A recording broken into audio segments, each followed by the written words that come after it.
पिंडदान भी नहीं किया जा सकता।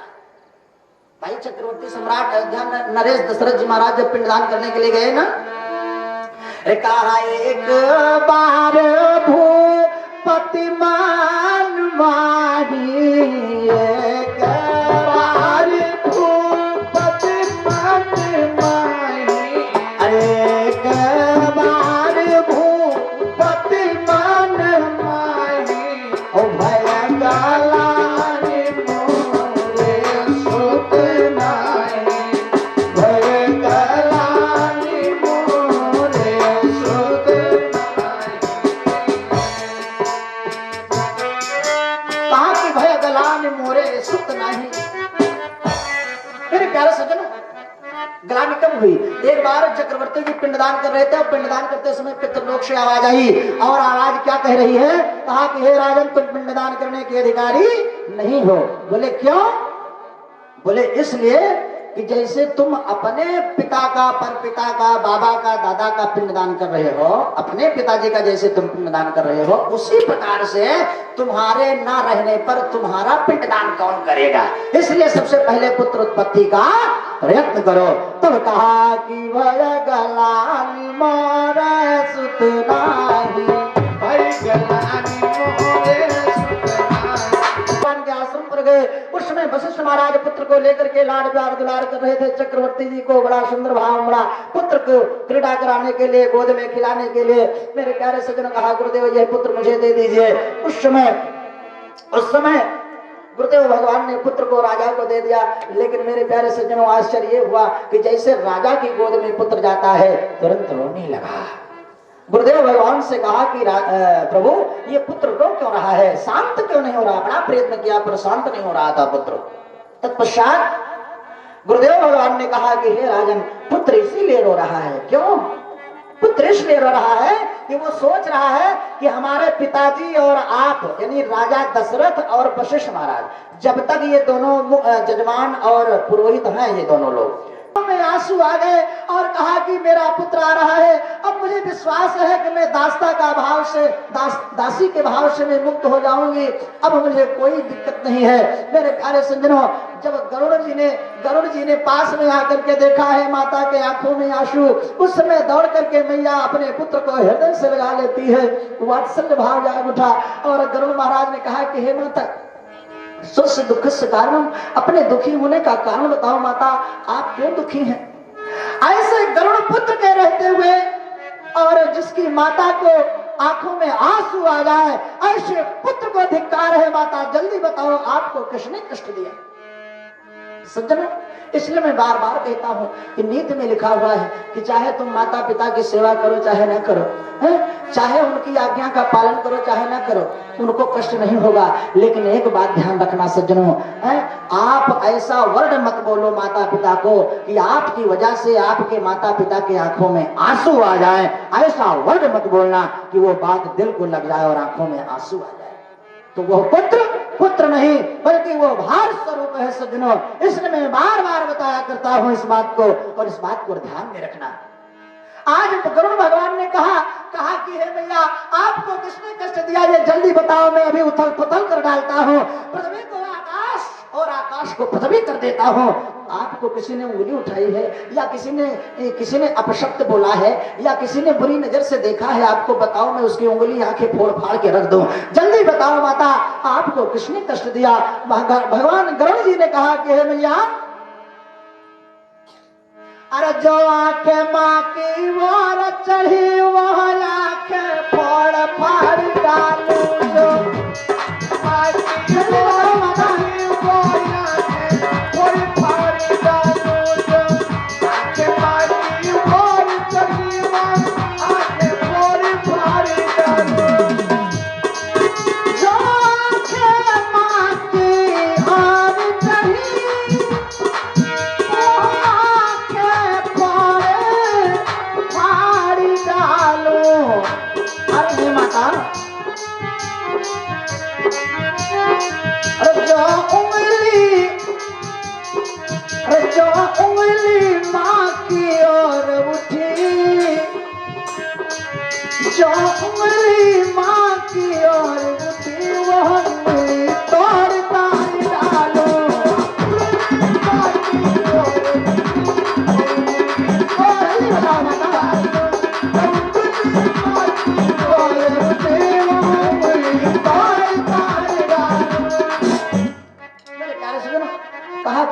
जब माता विनता ने कहा, और जब माता विनता ने कहा कि हे गरुण, तुम्हारी जो दूसरी माँ कद्रू है वो मुझे दासी बना ली है, और इनके पुत्र सर्प लोगों और इन्होंने दोनों मिल करके षड्यंत्र रचा है। कद्रू से कहा कि माता जल्दी बताओ तुम क्या चाहती हो। कहा मैं चाहती हूँ कि हमारे सर्प लोग पुत्र लोग अमर हो जाएं। तो सज्जनों तुरंत गरुड़ महाराज गर्जना करते हुए इंद्रपुरी के कहा कि अमर करने की बात रही तो अमर क्या क्या करता हूं इसको तो भविष्य बताएगा। जब तक इनकी जिह्वा को फाल नहीं डालूंगा तब तक मेरे दिल को शांति नहीं है। ला करके नीचे कुश बिछा दिया, इंद्रपुरी से अमृत का कलश लाके उसी कुश के ऊपर रख दिए और कहा बुलाओ अपने पुत्रों को आकर के अमृत पान करें। मेरे प्यारे सज्जनों, और जैसे ही सर्प लोग आते हैं, यहाँ तक कि इधर वो वरुण देवता कलश को, अमृत वाले कलश को छुपा लिया, और जैसे छुपाया ना, बस तुरंत सर्प लोग जब आए आवाज दिया, और जो सर्प लोग अमृत का पान करने के लिए आए तो उसी कुश के ऊपर जहाँ घड़ा रखा था, उसी घड़े के पास जहाँ घड़ा रखा था उसी कुश को चाटने लगे। सोचा कि यहाँ पर अमृत रखा था तो हो सकता है अमृत गिरा हो, तो तुरंत अपनी जिह्वा से उसको और जब अमृत लेने के ध्येय से उसका स्वाद लेने लगे, चखने लगे, तो जैसे जिह्वा को बढ़ाते हैं वो कुछ में लगी जिह्वा, बस तुरंत कुछ नुकीला होता ही है, बस जीभ में कुछ चुभ गया। अब जैसे कुछ जीभ में चुभा, बस तुरंत जीभ को फाड़ दिया, और जैसे फाड़ा बस जीभ दो खंड में हो गई। सज्जनों, सर्प की जीभ दो खंड में आज भी दिखाई देती है। ये सर्प की दो जिह्वा हो गई उसी दिन से सज्जनों, है ना। और तत्पश्चात आज गरुड़ महाराज अभी भी इनका आवेश बंद नहीं है, जिसको पाते उसको निगल जाते। ब्रह्मा जी के पास पहुंचे, फिर सर्प लोग कहा बचाओ कैसे होगा, कहा जाओ हर अमावस्या को सर्प बलि दे दिया करो। गरुड़ महाराज कुछ नहीं बोलेंगे तुमको। अब हर अमावस्या को बलि शुरू हो गई। एक अमावस्या को काली नाग ने बलि नहीं दिया, और जो काली नाग ने बलि नहीं दिया तो गरुड़ महाराज पीछा कर लिए, और जो पीछा कर लिए तो रमणक द्वीप से अपने को बचाने के लिए नीचे जमुना जी बही थी उसमें जाकर के प्रवेश कर गए। फिर ऊपर से नीचे को आते गरुड़ महाराज, फिर अपने को बचाने के लिए काली नाग ऊपर जाता तो फिर ऊपर जाते, नीचे ऊपर। इस प्रकार से युद्ध काफी वर्ष तक छिड़ा, और जब काफी समय तक युद्ध छिड़ा तत्पश्चात जब बिल्कुल हताश हो गया काली नाग और सोचा कि अब मेरा बचाव नहीं होगा, तो जब आने लगा तो मेरे प्यारे सज्जनों, उस समय जमुना जी के किनारे एक बाबा संवर ऋषि जी तपस्या कर रहे थे। उन्होंने उनसे कहा बाबा मुझे बचा लीजिए। मीन का एक जोड़ा बचा था केवल जल में जब पहुंचे गरुड़ महाराज ना जमुना जी में, तो जितने जलचर जी सबका भक्षण कर लेते उसी क्रोध में। एक जोड़ा खाली मीन का बचा था, मछली का। तो मेरे प्यारे सज्जनों, वो भी और काली नाग भी बाबा संवर ऋषि से प्रार्थना कर रहा है कि हे बाबा मैं इसमें जा रहा हूं, अभी इसमें प्रवेश नहीं देना, अब की बार नहीं तो बिल्कुल समाप्त हो जाएगी वंशावली हमारी। कहा जाओ तुम घबराओ नहीं।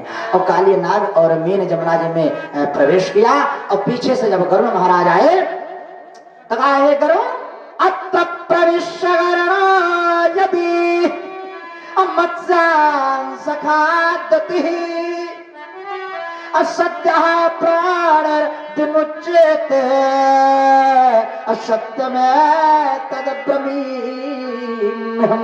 मैं सत्य बोल रहा हूं कि यदि आप इसमें प्रवेश करोगे, मछलियों को खाओगे, काली नाग को सताओगे, तो मेरा ये श्राप है कि जाओ तुम सत्या प्राणेन विमुच्येत, तुम अपने प्राणों से हाथ धो बैठोगे। सत्य में तद ब्रह्मीण्यम्, मैं सत्य बोल रहा हूं, इसको जान लीजिए। या तो यहीं से लौट जाओ, बैक हो जाओ।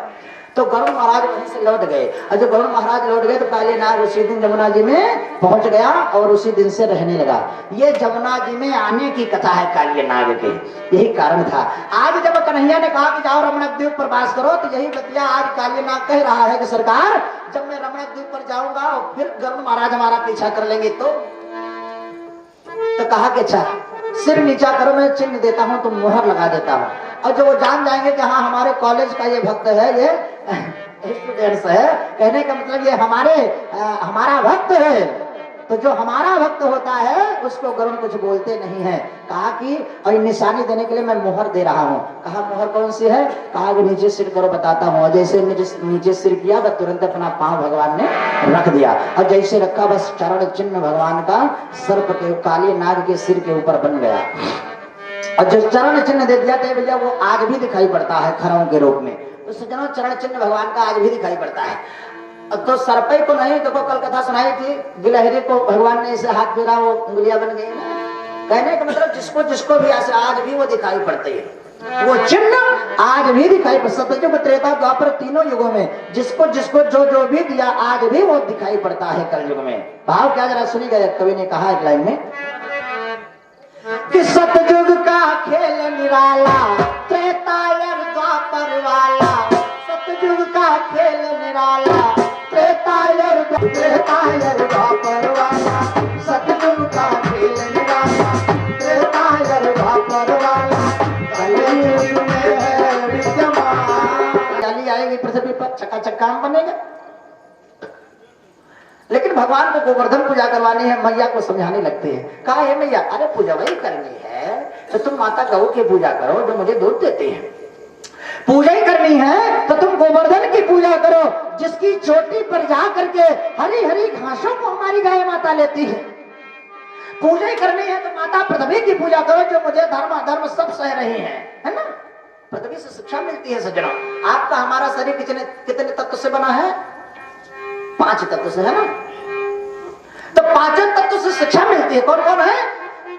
लचित जल पावक गगन समीरा,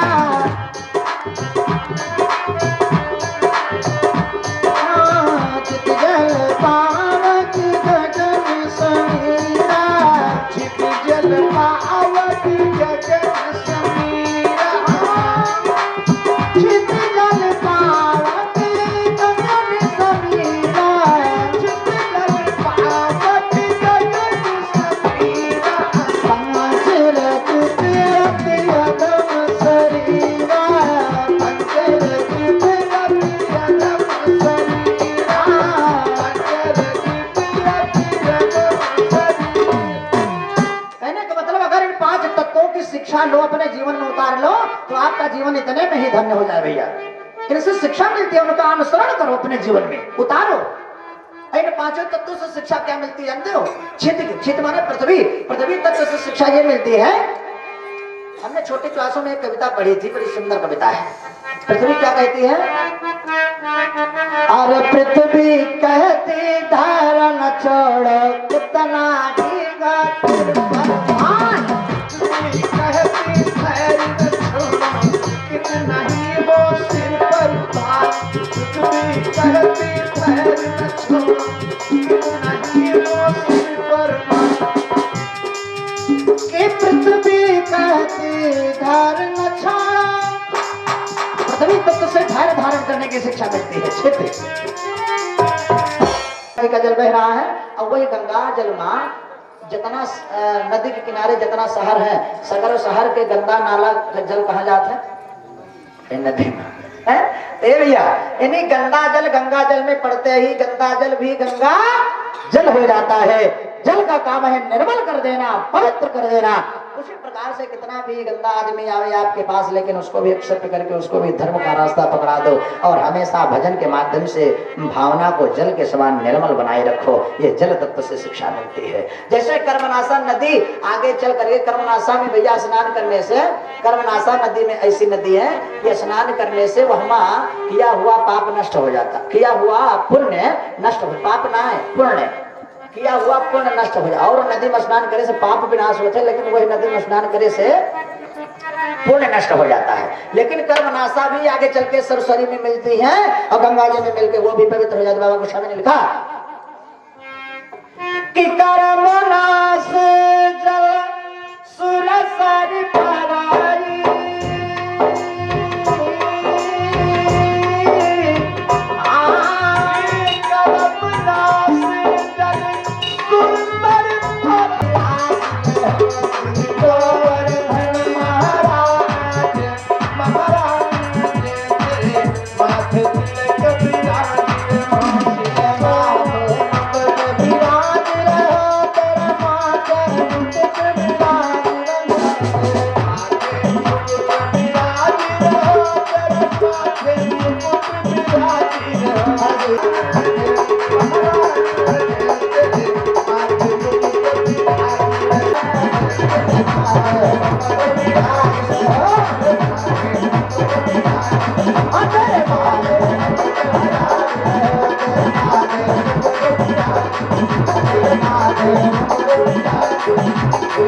भगवान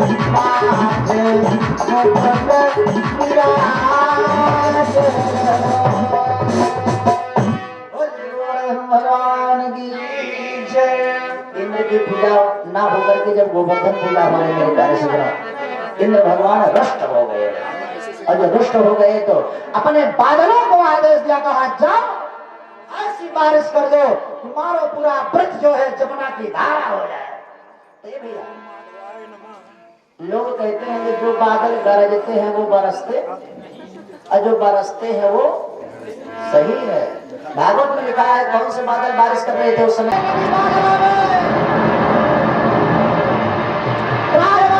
प्रभु रक्षा करो सारी दुनिया भगवान से कह रही है, कैसा रक्षा करो रक्षा करो।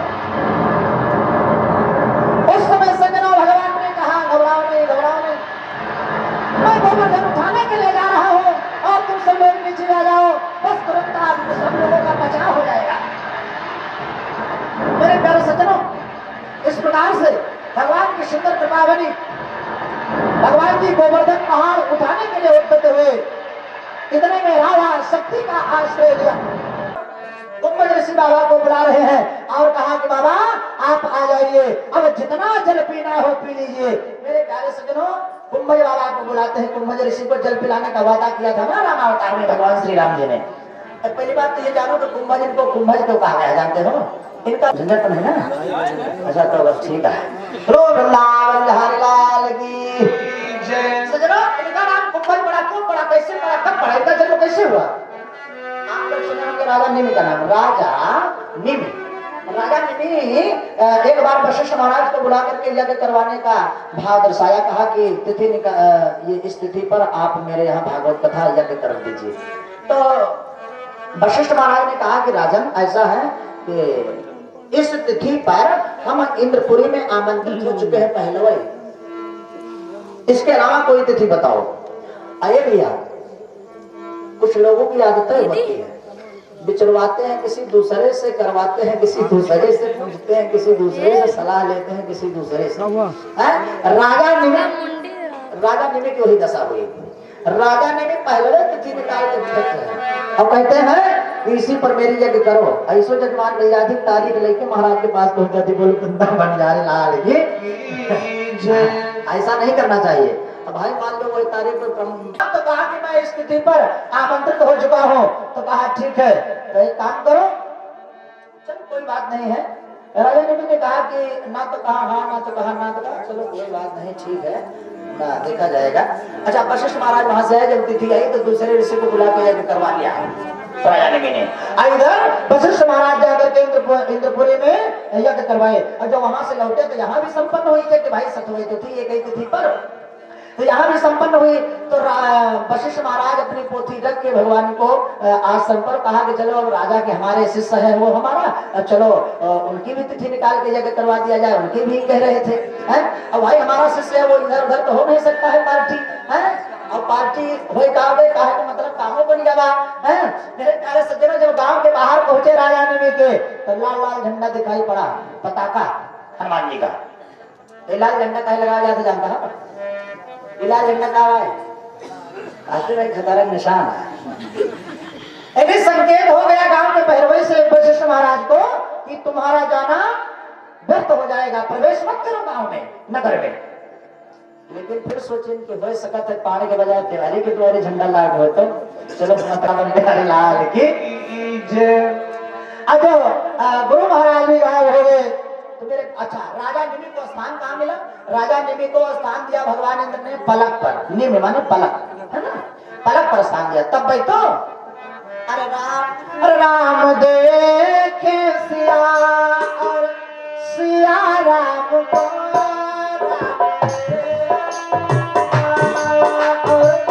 सिया राम को, राम देखे सिया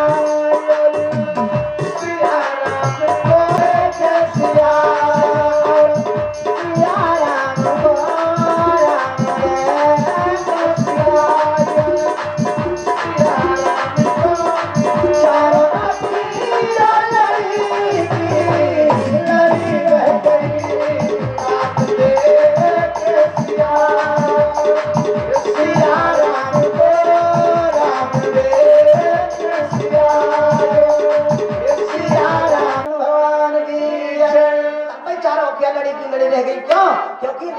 जनक के पिता थे राजा निमि।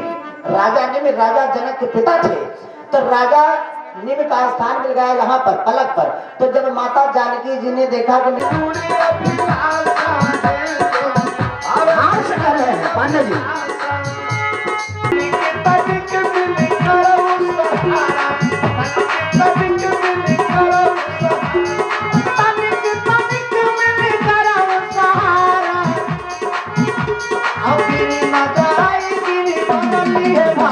में आते हैं इंद्र भगवान। तो दूर ही से जैसे दिखाई पड़े भगवान जी श्री कृष्ण को देखा है तो तुरंत सजनों रावत से कूद करके छलांग मार के और जा करके भगवान श्री कृष्ण के चरणों में गिर जाते हैं और बारंबार स्तुति करने लगते हैं कि प्रभु मुझे क्षमा कर दीजिए, क्षमा कर दीजिए। पपात चरणों पांते, पपात चरणों पांते, दंडवत राम कृष्ण। भगवान श्री कृष्ण को और बलराम भैया को चरणों में आकर के इंद्र भगवान गिर पड़ते हैं, बार-बार स्तुति करते हैं, क्षमा करो प्रभु, क्षमा करो, मैंने बहुत बड़ा अपराध कर दिया है, गलती क्या, भूल हो गई, चूक हो गई, सरकार क्षमा कर दो मुझे। भगवान ने इंद्र भगवान को क्षमा किया और बारिश शांत हुई। यथा स्थान पर गोवर्धन जी को रखते हैं। उसी दिन गोवर्धन पूजा मनाई जाने लगी। आज भी अमावस्या के दूसरे दिन आज भी गोवर्धन पूजा होती है। बोलिए गोवर्धन भगवान की जय। इस प्रकार से गोवर्धन को धन्य कर दिया। वैसे टाइम हो चुका है आरती का, तो कल दिन की कथा में रासलीला प्रसंग और भगवान की विदाई और कंस मामा का वध होगा और कल रात्रि की कथा में भगवान का विवाह और समय मिल जाएगा तो सुदामा चरित्र की कथा होगी, परीक्षित मोक्ष। कल विराम दिवस है, सब लोग प्रेम से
मुखादग्निरजायत साचं च भरत संयुक्तं वहन्नायोजितं मया देश हरे जय जगदीश हरे भक्त जनों के संकट दास जनों के संकट सर्व दूर करे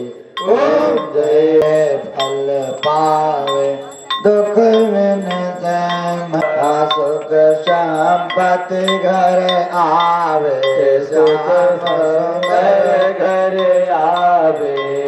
मात पिता तुम मेरे शरण गहूँ मैं किसी की, स्वामी शरण गहूँ मैं किसकी।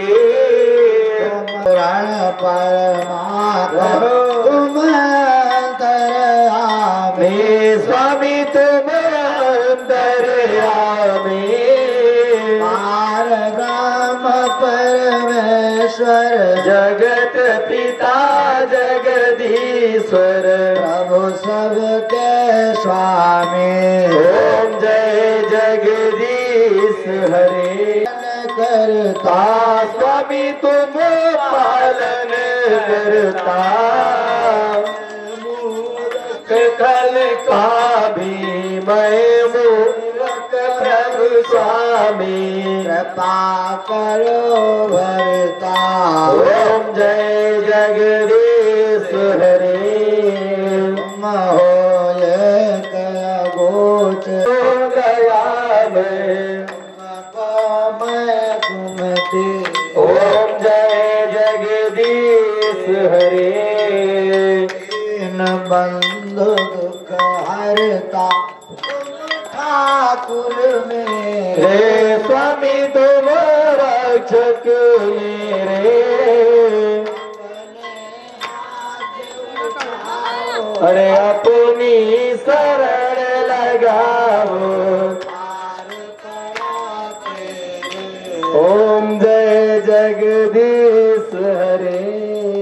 विषय विकार मिटाओ, पाप हरो देवा, प्रभु पाप हरो देवा। श्रद्धा प्रेम बढ़ाओ, श्रद्धा भक्ति बढ़ाओ, संतन हरि सेवा।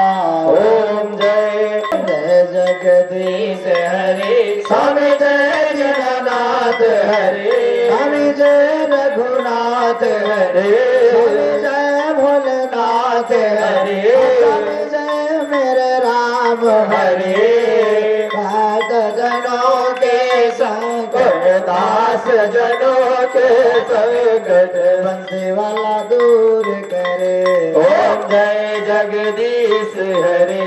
स्वामी जय राम गौरा की वंदना, शंभु जी की वंदना, मगौरा की वंदना, गौरा जी के नंदना की बार बार वंदना। अरे गौरा जी के नंदना की बार बार वंदना। गणपति के लल्ला की बार बार वंदना। राधा जी की वंदना, मारो राधा के प्रियतम की बार वंदना। अरे राधा जी के प्रियतम की बार बार वंदना। सांवरे कन्हैया की बार बार वंदना। अरे सांवरे कन्हैया की बार बार वंदना। अंजना के नंदना की बार बार वंदना। अरे अंजना के नंदना की बार बार वंदना। भारद्वाज वंदना, वाल्मीकि वंदना। अरे गोस्वामी तुलसी की बार बार वंदना।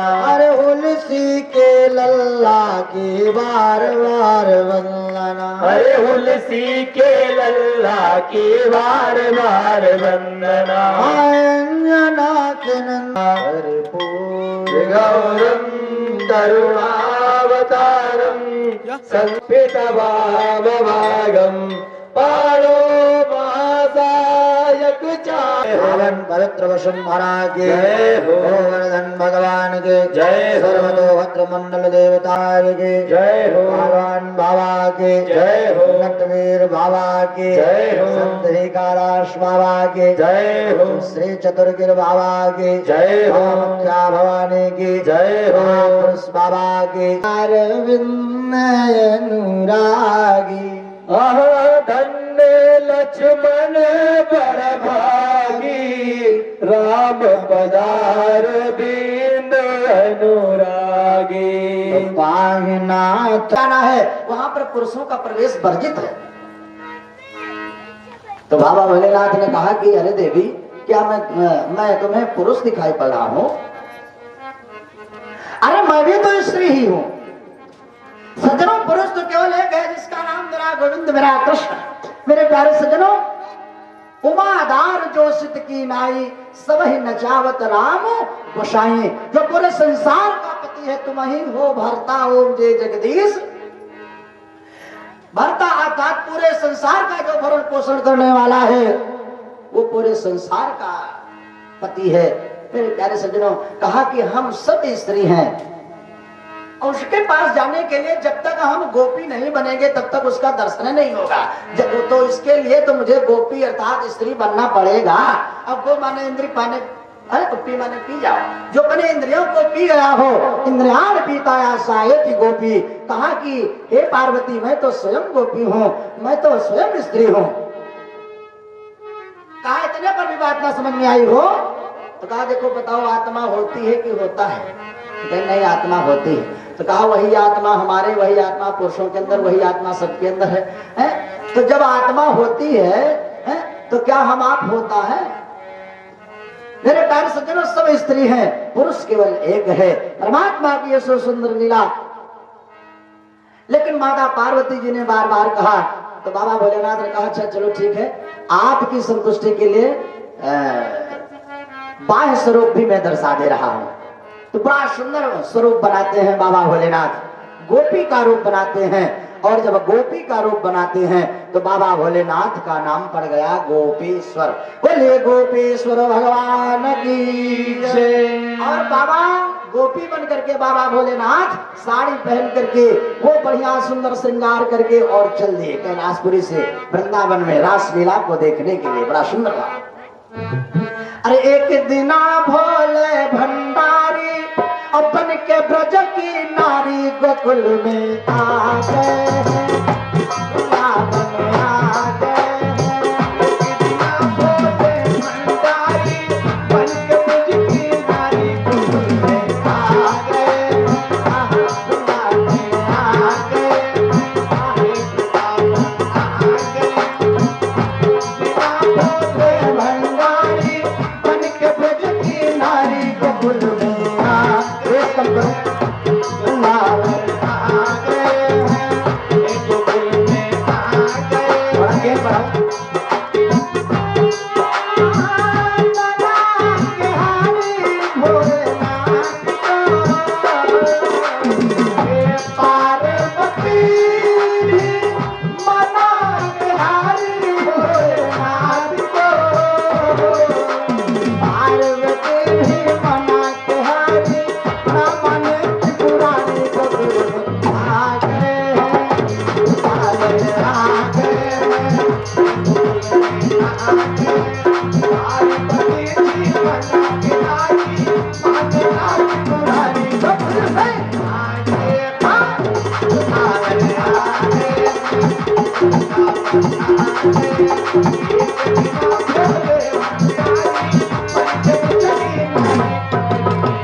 और पावन धाम मधुवर में जब पहुंचते हैं तो वहां पर पर्दा कर लिया, बड़ा सा पर्दा कर लिया, घूंघट कर लिया।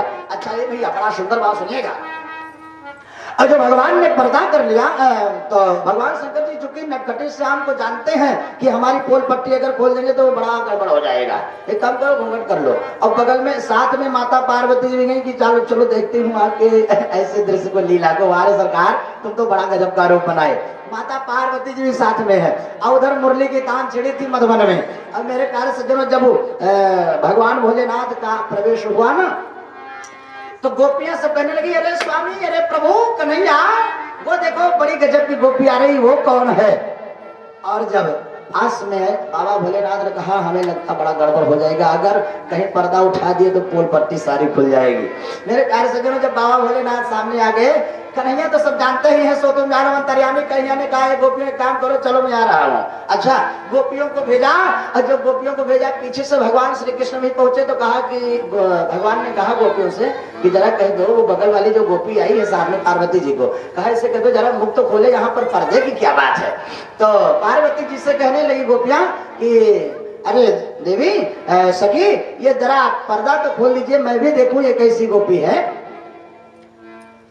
तो पार्वती जी ने कहा कि नाना ये अपना मुख नहीं दिखाएगी। तो गोपियों ने सोचा कि हमें लगता है हमसे ज्यादा सुंदर है तभी ये नहीं दिखा रहे हैं, दिखा रही है मुख अपना। तो कन्हैया ने कहा कि अरे इसका जरा दर्शन करना है मुझे, जरा पर्दा तो खोलिए। जो कन्हैया जो बोल पड़ते हैं तो भगवान भोलेनाथ ने सोचा कि इनका बोलना जान लीजिए खतरा है, बस अंदर ही अंदर दांत से दबा लिया पर्दे को। कहा ये नटखटी शाम में कहीं इधर उधर कर दिए तो बड़ा गड़बड़ हो जाएगा। अब मेरे प्यारे सज्जनों, फिर से कहा कि जरा इसका मुखमंडल तो दिखाइए, यहाँ पर जीव और ब्रह्म के बीच में पर्दे की क्या बात है सज्जनों। इसलिए मैं बार बार कहता हूं कि जीव और ब्रह्म के बीच में जब तक माया रूपी पर्दा पड़ा रहेगा तब तक जीव और ब्रह्म का साक्षात्कार नहीं हो सकता है। और उस पर्दे को हटाने के लिए वो पर्दा हटेगा कैसे? जब तक आपका विवेक नहीं उभरेगा, है ना, जब तक आपका विवेक नहीं उभरेगा, अंतर चक्षु। अब विवेक कब उभरेगा? बिनु सत्संग विवेक न होई। इसलिए जब तक भजन नहीं होगा, जब तक सत्संग नहीं होगा, तब तक वो विवेक उभरेगा नहीं। भाई चिरहरण का मतलब क्या हुआ? एक शब्द में जान लीजिए चिरहरण की कथा। उस पर्दे को चुराया है भगवान जी ने, गोपियों के उस पट को चुराया है, माया रूपी पर्दे को चुराया और शिक्षा दिया कि जीव और ब्रह्म के बीच में पर्दे की कोई बात नहीं है। इसलिए मैं इस माया रूपी पर्दे को चुरा रहा हूं, तब मेरा दर्शन होगा आपको गोपियों। आपने बहुत मेरा ध्यान किया है। कात्यायने महामाये अमहायोगिन्धीश्वरी नंद गोप सुतम देवी पतिम में गुरुते नमः। इस श्लोक के माध्यम से गोपियों ने पूजा किया था। बड़ा सुंदर भाव। तो मेरे प्यारे सज्जनों, भगवान ने कहा यहाँ पर पर्दे की क्या बात है, जरा कह दो पर्दा खोले। अब अंदर से दांत को दबा लिया, दांत से इधर पार्वती जी ने कहा कि ये मुंह दिखाने लायक नहीं है। कहा मतलब? इसका मतलब कि गड़बड़ है क्या कुछ? कहा कि गड़बड़ तो कुछ नहीं, बस केवल थोड़ा सा गड़बड़ी है। कहा क्या? इसीलिए बनाए मुख नहीं दिखा रही क्योंकि ये कहीं बल्ब इनके जैसे राधे है, बोलो वृंदावन बिहारी लाल की। कहा इसीलिए ये गोपी अपना मुख नहीं दिखा रही। कन्हैया ने कहा तब तो मैं जरूर देखूंगा। बस तुरंत पर्दा पकड़ के एक बार झटका मारा, जैसे ही एक बार झटका मारा और वो पर्दा खुला। और जैसे पर्दा खुला, क्या दिव्य चेहरा है, बोले शंकर भगवान की। तुरंत पर्दे को नीचे कर दिया। कहा सरकार अब जाओ, काम हो गया, हमारा दर्शन हो गया। एक दूसरे का दर्शन किया, कन्हैया ने भोलेनाथ का, भोलेनाथ ने कन्हैया का, और प्रेम से चल दिए बाबा भोलेनाथ। और जब चले ना तो गोपियों को अहंकार हो गया कि जो गोपी आई थी उसको रिजेक्ट कर दिया परमात्मा ने। इसका मतलब कि हम लोग उस गोपी से ज्यादा सुंदर है, तभी तो उसको रिजेक्ट किया। बस अहंकार हो गया कि भगवान तो हमारे हैं। और जो अहंकार हो गया कि भगवान हमारे हैं, तो मेरे प्यारे सज्जनों, ये अभिमान किसी को भी नहीं होना चाहिए। ये गलत बात है। परमात्मा किसी एक का नहीं, बल्कि परमात्मा तो पूरे संसार का है। कण कण में परमात्मा बसा हुआ है। भगवान जी एक के नहीं बल्कि सबके हैं। गोपियों को जब ये अहंकार हो गया और सब लोग मिल करके भगवान को पुकारती हूँ और लोग जहां भी होंगे वो आएंगे। तो मेरे प्यारे सज्जनों, राधा सहित सारी गोपियां मिल करके एक गीत गाया है। उसी गीत का नाम है गोपी गीत। गोपियों ने गीत गाया है, उस गीत का नाम है गोपी गीत। सज्जनों, 19 श्लोकों में श्रीमद् भागवत के 10वें स्कंद के 31वें अध्याय के 19 श्लोकों में गोपी गीत गाया है गोपियों ने। तब भगवान स्वयं प्रकट हुए। श्रीमद् भागवत की जान है सज्जनों गोपी गीत। 1 श्लोक सुनिए, बड़ा सुंदर भाव कि जयति तधिकं जन्मनागजा श्रायत इंदिरा शाश्वतम् जयत दृश्यतां दीक्षुतावता वैधृता सव स्थां विचिन्वते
सज्जनों 19 श्लोकों में गोपियों ने गीत गाया है। तब भगवान प्रसन्न हुए। गोपी गीत में भगवान ने स्वयं कहा है कि जो नित्य गोपी गीत का पाठ करता है भक्त, उसको उसकी जिंदगी में किसी ना किसी दिन में जरूर मिलता हूँ। बोले वृंदावन बिहारी लाल की। ये भाव परमात्मा की सुंदर लीला है सज्जनों। परमात्मा स्वयं प्रकट हुए। अच्छा स्वयं प्रकट हुए तो मेरे प्यारे सज्जनों, शांतनाथी कहा गोपियों तो लोगों को अहंकार हो गया था, इसलिए मैं अदृश्य हो गया था। लेकिन सांत्वना दिया और कहा कि मैं किसी एक का नहीं बल्कि मैं सबका हूँ, ये आपने मन में विश्वास रखो। और सबको सांत्वना दे करके भेजा। रास का समापन हुआ, भगवान जी अंतर ध्यान हुए। तत्पश्चात दूसरी लीला महारास की है। रास से महारास, तो महारास का मतलब डुप्लीकेट लीला। देखिए रसकान जी ने एक पद लिखा है, बस उसी को समझ जाइए। महारास है, उसका मतलब महारास। कहा मोर पखासी रे ऊपर राख्यूं और गुंज की माला गले पहिरूंगी, बराबर महारास। ए भैया डुप्लीकेट लीला। यहाँ तक कि गोपियां सब आपस में कोई कृष्ण बन जाती है, कोई राधा बन जाती है, कोई ग्वाल बन जाती है, कोई ललिता बन गई, कोई विशाखा बन गई। अच्छा सुनो, बड़ी सुंदर बात। ए भैया कुछ गोपियां तो ऐसी थी, यहाँ तक कि जो कृष्ण बनी थी ना, गोपी कृष्ण बनी थी। तो जो गोपी कृष्ण बनी थी वो ग्वाल वालों को, 2-4 ग्वाल वालों को लेकर के थोड़ी दूर पर भैया बांसुरी बजा रही थी, अपना मस्त थी सब कृष्ण के रूप में ग्वाल वालों। अब कुछ जो राधा बनी थी, ललिता विशाखा इत्यादि सखी बनी थी, तो थोड़ी दूर पर राधा ललिता विशाखा के रूप में सब गोपियां जो है क्रीड़ा कर रही थी थोड़ी दूर पर। तो उसमें से जो ललिता सखी है ना, वो भगवान के पास जाती है जो गोपी कृष्ण बने हैं। तो उस मोहन के पास गई और मेरे प्यारे सज्जनों उनकी पीतांबरी छीन करके ले आई। जो डुप्लीकेट कृष्ण बनी है उनकी पीतांबरी छीन करके ले आई, ऊपर से ओढ़ लेती हैं पीतांबरी और राधा के पास मुझे, ताकि लो राधा को हम अभी देखना। बड़ा सुंदर भाव। तो जब राधा के पास पहुंची तो राधा ने प्रश्न किया, कहा पीत पिछौरी कहा बदली। बड़ा सुंदर छंद है। अरे कहा पीत पिछौरी कहा बदली। तो है सखी तुहरे परतीति को लाई। राधा ने कहा कि ये जो बिछौनी ओढ़ करके तुम आई हो, ये तो हमारे सरकार की पीताम्बरिया है, तुम इसको कहाँ पा गई? तुम्हारी पीताम्बरी बदल कैसे गई पिछौनी? तो कहा है सखी तुम्हारे परतीति को लाई, तुम्हें विश्वास दिलाने के लिए मैं लाई हूँ। देखो हमको तुमसे ज्यादा मानते थे, कृष्ण मानते हैं, हमको अपनी पीताम्बरी ही दे दिया। तो फिर राधा ने दूसरी लाइन में कहा कि कहाँ मोटन की अरुड़ाई गई।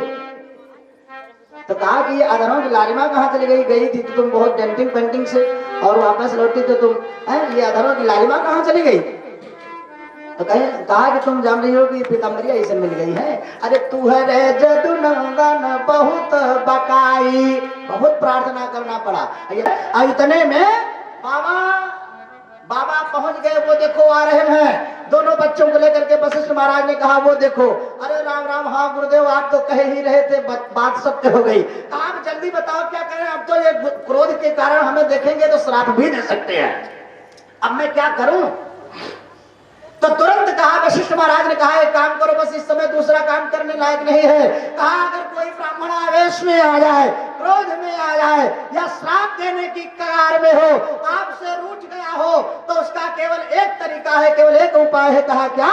प्रसन्न करने का एक उपाय है कि सीधे उसके चरणों में गिर पड़ो, बस दूसरा उपाय और कोई नहीं है। बोलो वृंदावन बिहारी लाल की। अब अगर वो अपना ब्राह्मणत्व उसके अंदर होगा तो निश्चित है कि उसका हृदय दया से भरपूर्ण हो जाएगा और आपके ऊपर वो दया कर देगा, क्रोध को दया में परिवर्तित कर देगा। अपने को बोले वृंदावन बिहारी लाल की। आज चक्रवर्ती जी तुरंत जाकर के मेरे प्यारे सज्जनों मुनि विश्वामित्र के चरणों में गिर पड़े बारंबार। कहा राजन तुमने मेरे साथ छल किया। अरे कहा गुरुदेव कुछ नहीं, मुझे क्षमा कर दो, क्षमा कर दो, क्षमा कर दो। अच्छा कहा नहीं, कहने का मतलब उनको बोलने ही नहीं देते, और जो बोलने ही नहीं देते, यहाँ तक कि जब धीरे धीरे मामला शांत हो गया, अच्छा कहा चलो ठीक है। मेरे प्यारे सज्जनों बच्चों के लिए कहा अब मुझे राम और लक्ष्मण को दीजिए। तो मेरे प्यारे सज्जनों तुरंत फिर वशिष्ठ महाराज ने समझाया, और जब बहुत प्रकार से समझाया तब वशिष्ठ बहुविधि समझावा, ये तो संदेह ना सका आवा। तो मेरे प्यारे सज्जनों कई प्रकार से समझाया। कहा कि एक बात बताओ। कहा क्या? कहा राजन आप जब यज्ञ करने के लिए गए थे तो कई पुत्र पाने के लिए यज्ञ करने गए थे? कहा यक्कई तो कहीं तब कोई नहीं था, एक पुत्र पाने के लिए यज्ञ किया था हमने। तो कहा कि पाने के लिए एक गए थे और पाए कितने? चार। कहीं 4 गुना आप फल पाए। तो कहा कि तब उसमें से 2 नहीं दे सकते हैं, तब वो तो 2 गुना आपकी इच्छा, जिससे ज्यादा तो आप बचते हैं लड़के, यानी 2 पुत्र तब भी तो बचेगा, दे दो। तब वशिष्ठ बहु विधि समझावा। अब कहा कि इनको भेजिए तो विधि बनाए के लौटे हैं। बोलो वृंदावन बिहारी लाल की। हाँ इनको भेजिए तो जब जाएंगे तो अकेले जाएंगे, लेकिन वापस लौटेंगे तो आपकी बहू भी साथ में लाएंगे। बोलो आनंद कंद भगवान की। तो यो तो समझाया, और जब कई प्रकार से समझाया तो वशिष्ठ महाराज के समझाने पर तब राम और लक्ष्मण को मेरे प्यारे सज्जनों ने दिया है चक्रवर्ती जी ने। और जो राम और लक्ष्मण को लेकर के चले तो मेरे प्यारे सज्जनों जैसे थोड़ी दूर गए, बस बड़ी सुंदर बड़ी तेज की गर्जना आवाज करती हुई मानो बड़ा विकराल स्वरूप को धारण किए एक स्त्री आकर के सामने प्रकट हो गई, जिसका नाम ताड़का था। और तुरंत विश्वामित्र जी ने कहा बेटा राम बाण तानो समय आ गया है। तो तुरंत कमान से निकाला बाण और ताना, और जैसे ताना बस तुरंत वो बात याद आ गई, बस फिर समेट लिया अपना बाण वाण। कहा कि क्या बात है बेटा राम? कहा हमारी माता ने कहा है कि गौ ब्राह्मण पर कृपा करना और नारी पर हाथ मत उठाना, हम इसको नहीं मारेंगे नाना। विश्वामित्र जी ने कहा कि अरे राम राम, तब तो तुम बड़ा लोभ कर दोगे। कहा सरकार है बाबा, अब आप बचो, आप बचो, हमारी टेंशन मत लो, हम बचेंगे। विश्वामित्र जी ने कहा राम राम, अपने को बचाने के लिए मैं इनको लाया, ये जान पड़ रहा है कि बिल्कुल जय राधे ही कर देंगे हमको भी। तो मुनि विश्वामित्र जी ने बड़े भाव से दर्शाया और कहा कि भेगो भामिनी भगवान मारा, भामिनी भगवान मारा, भामिनी भगवान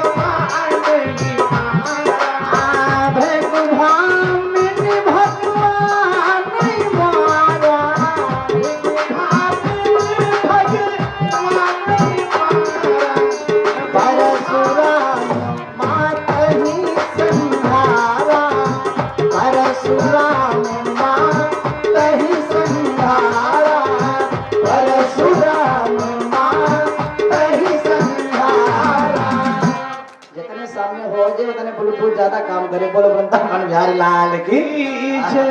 मेरे प्यारे सज्जनों, इसी बात पर तुरंत तर्कस से बाण निकाला। कहा भृगुभामिन भगवान ही मारा और परशुराम माता ही श्रृंगारा। कहा कि पिता की आज्ञा तो परशुराम जी महाराज ने नहीं टाली, जो कि अपनी माँ का ही पद कर दिया। आज इस समय मेरे पास कितना अधिकार जानते हो? विश्वामित्र जी ने कहा है बेटा राम, इस समय मेरे पास तीन अधिकार है। कौन कौन? कहा कि एक बात बताओ कि जब वहां से हमारे साथ आने लगे अपने दरबार से, तो आपके पिता ने आपका हाथ मेरे हाथों में से पकड़ाया था, तो वहां पर पकड़ाते समय कितने लोग थे? कहा कि 3 लोग तो इम्पोर्टेंट रहे, और जो थे वो तो थे ही, लेकिन 3 तो मेन रह गए थे। कहीं कौन? कहा गुरु महाराज वशिष्ठ, गुरु और माता और पिता। 3 लोग विद्यमान थे वहां पर। तो कहा कि 3 लोग, कहने का मतलब 3 के साक्ष्य से, तीनों साक्षी हैं और अपना अपना अधिकार हमको दे दिए हैं आपका हाथ पकड़ाने का। मतलब क्या हुआ भाई? जब कन्या का हाथ, जब वर को पकड़ाया जाता है तो माता पिता अपना अधिकार वर को दे देता है कि हमारी कन्या है, मैं आपको दे रहा हूं, इसे आप स्वीकार करो। तो अपना अधिकार दे देता है मेरे प्यारे सज्जनों, अपनी मर्यादा दे देता है। हाथ पकड़ाने का मतलब यही है, मर्यादा से। तो कहने का मतलब कि माता पिता और गुरु तीनों का अधिकार मुनि विश्वामित्र जी के पास आ गया।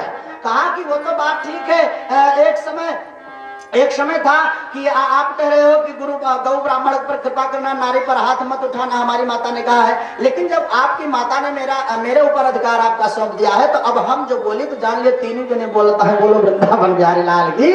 अब मैं फिर बोल रहा हूं कि बेटा राम, बाण निकालो, मारो इसको। अब पिता की आज्ञा तो परशुराम जी महाराज भी नहीं टालते। यहां तक कि लिखा गया कि रेणुका और बेणुका 2 बहन थी, रेणुका और बेणुका। तो रेणुका जो थी वो जमदग्नि ऋषि की पत्नी थी, और परशुराम जी के पुत्र थे रेणुका के, जमदग्नि ऋषि जी के।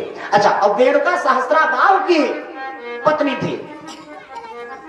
तो परशुराम के नानक कौन और रहा भैया? रेणुका के पिता का एक ऋषि की कन्या है। रेणुका के पिता का नाम था सज्जनों रेणु ऋषि की पुत्री थी रेणुका और बेणुका। तो मेरे प्यारे सज्जनों, वो रेणुका जल भरने के लिए गई थी, और वहां से जब लौटी तो रास्ते में एक गंधर्व और गंधर्वी को विहार करते देखा। तो तुरंत जब इस बात की पता चली जमदग्नि ऋषि को, तो कहा कि अरे अब तुम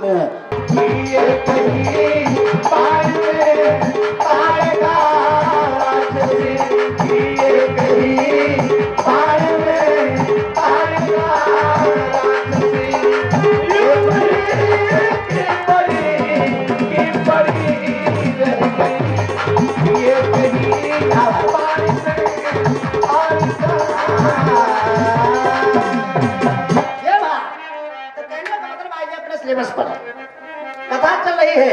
कहा नंद बाबा ने कहा नाना बिछुड़त घन श्याम आज नैनन की परितीति गई रे।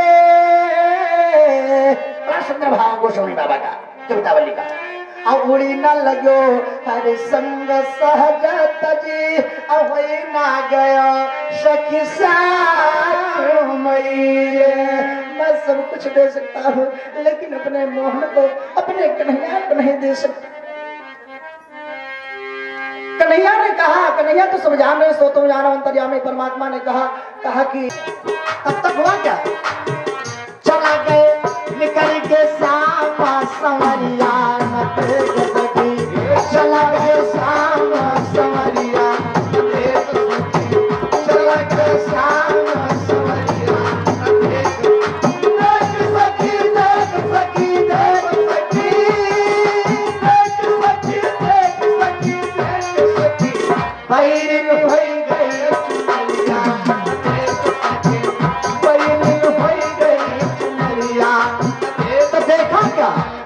देखा क्या? विंडो से ऐसे सिर निकाल के ऐसे रखती है पीछे से, तो पीछे से क्या दिखाई पड़ेगा? मुख थोड़ा दिखाई पड़ेगा। बाहर क्या? हाँ, पीछे से पीठ लगी मैं श्याम की, पीछे से पीछे लगी मैं श्याम की, पीछे से पीछे लगी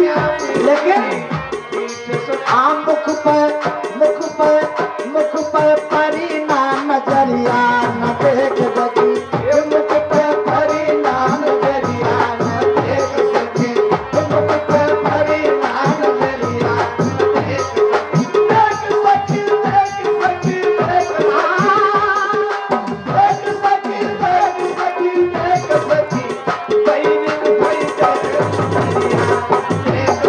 और अंतर्गत में बड़ा सुंदर भाव सुनेगा।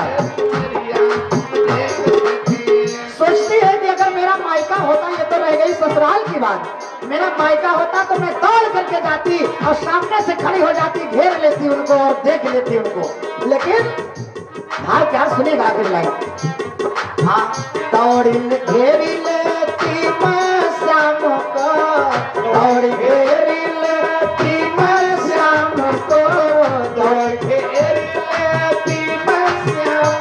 लेकिन ठहरियूं ठहरियूं ठहरियूं गाँव कई बहुरिया न देख सकी, ठहरियूं गाँव के बहुरिया न देख सकी, ठहरियूं गाँव के बहुरिया न देख सकी, देख सकी, देख सकी, देख सकी, देख सकी, भैरी भैरी बहुरिया न देख सकी, भैरी भैरी बहुरिया न देख सकी, भैरी भैरी बहुरिया न देख सकी, भैरी भैरी बहुरिया न देख सकी, भैरी भैरी बहुरिया न देख सकी। दर्शनवा कैसे हुआ? गोपियां जो उस छत पे थी मेरे प्यारे सज्जनों, तो ऊपर से फूल की बौछार करती हैं, और जब ऊपर से पुष्प की बौछार करने लगी तो भगवान के सिर पे पड़ा नीचे। तो भगवान ने कहा अरे ये फूल कहाँ से आ रहा है? जो ऊपर देखा तो जैसे भगवान ऊपर को मुख करते हैं बस तुरंत गोपी भगवान का दर्शन कर लेती है। बोले श्री कृष्ण भगवान की जय। ये प्रेम का भाव है मेरे प्यारे सज्जनों। सबको दर्शन देते आनंद पूर्वक चले जा रहे हैं भगवान जी। और जब आगे बढ़े तो सबसे पहले धोबी मामा गट्ठर लेकर के जा रहे थे। धोबी मामा मिलते हैं तो सज्जनों वो कपड़ा धुलने का काम करते थे ना राज दरबार में कंस के मामा के। तो सज्जनों धोबी मामा को जब देखा तो कन्हैया बोल पड़ते हैं। तो कन्हैया ने कहा कि अरे मामा जी कहाँ जा, भाई मामा के काम सब मामे लगेंगे, कहा मामा जी कहाँ जा रहे हैं और रुको जरा। तो धोबी मामा ने कहा अरे ये कौन मुझे पुकार रहा है? जब पीछे मुड़ करके देखा तो श्याम सुंदर। तो कन्हैया ने कहा कि ये गट्ठर में क्या है? पास में आए तो कहा ये गठरी में क्या लिए जा रहे हो? तो कहा अरे देखो ये कैसे बोल रहा है गठरी, अरे मैं तो कपड़ा धुलने का काम करता हूँ, इस गट्ठर में क्या क्या माल खजाना है? माल खजाना कुछ नहीं है, अरे इसमें राजसी पोशाक है, राजसी पोशाक कहा मुझे दे दो फिर लाओ। तो कहा इस राजसी पोशाक को लेकर के तुम क्या करोगे? हैं तुम्हारे लायक ये वस्त्र नहीं है। कन्हैया को कहा अरे कहा बन बन फिरता अचरावत गैया अहिर जाति कमरी कई बढ़िया। कहा इसे लेकर के क्या करोगे? है ये तो राजसी पोशाक है। बस तुरंत जैसे ऐसे कहा पर तुरंत भगवान ने यही दो उंगली उठाई, भैया एक बार मारा, अब जैसे मारा ना बस तुरंत मामा जी उधर गिरे, और जैसे मामा जी गिरे बस उनके प्राण पखेरु निकल गए, और जो प्राण पखेरु नहीं मामा जी का उद्धार हो गया धोबी मामा का। तो बलराम भैया से कहा भैया अब चलो गट्ठर खोला जाए। अब गठरी खोली गई और उसमें से भैया बस वो पीताम्बर राजसी पोशाक निकला। तो वो उल्टा सीधा बस हाथ वाला पाँव में, पाँव वाला हाथ में उल्टा सीधा धारण किए और भगवान जी आगे बढ़े तो दर्जी मामा मिलते हैं। कहा कि अरे प्रभु इधर आ जाओ। कहा क्या बात है? तो कहा कि अरे देखा कि उल्टा सीधा वस्त्र पहने थे, जहाँ फटा वगैरह था सिल के बढ़िया और सुंदर ढंग से पहनाया। तो बलराम भैया ने कहा इनको भी आशीर्वाद दे दो मामा जी को, उनका तो उद्धार कर दो, इनका भी कुछ कर दो। तो कहा कि जाओ मामा जी तुम आजीवन फलते फूलते रहोगे। तो मेरे प्यारे सज्जनों देखो आज भी कितनों रेडीमेड चल जाए कपड़ा, लेकिन मामा की दुकान पे आज भी लाग रहा है दर्जी मामा के बोलो वृंदावन बिहारी लाल की। ये भगवान का दिया आशीर्वाद। भगवान आगे बढ़े तो मेरे प्यारे सज्जनों सुदामा नामक माली मिलता है और माल्या अर्पण किया माली ने, और जो माली ने अर्पण किया है माला भगवान को तो बड़ा सुंदर गले की शोभा बन गई। और जो गले की शोभा बन गई तो बलराम भैया ने कहा मामा माली मामा को भी आशीर्वाद दे दीजिए।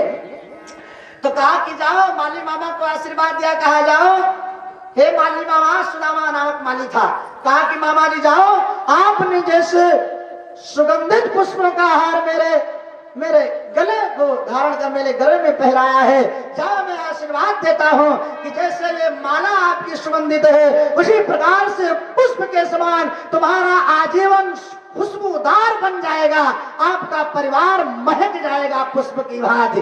ये मेरा आशीर्वाद है। और इसलिए मैं बार बार बताया करता हूँ कि भगवान के लिए जो एक पुष्प ला करके चढ़ाता है, तो मेरे प्यारे सज्जनों के पुष्प की कीमत क्या है उसको सुनिए जरा।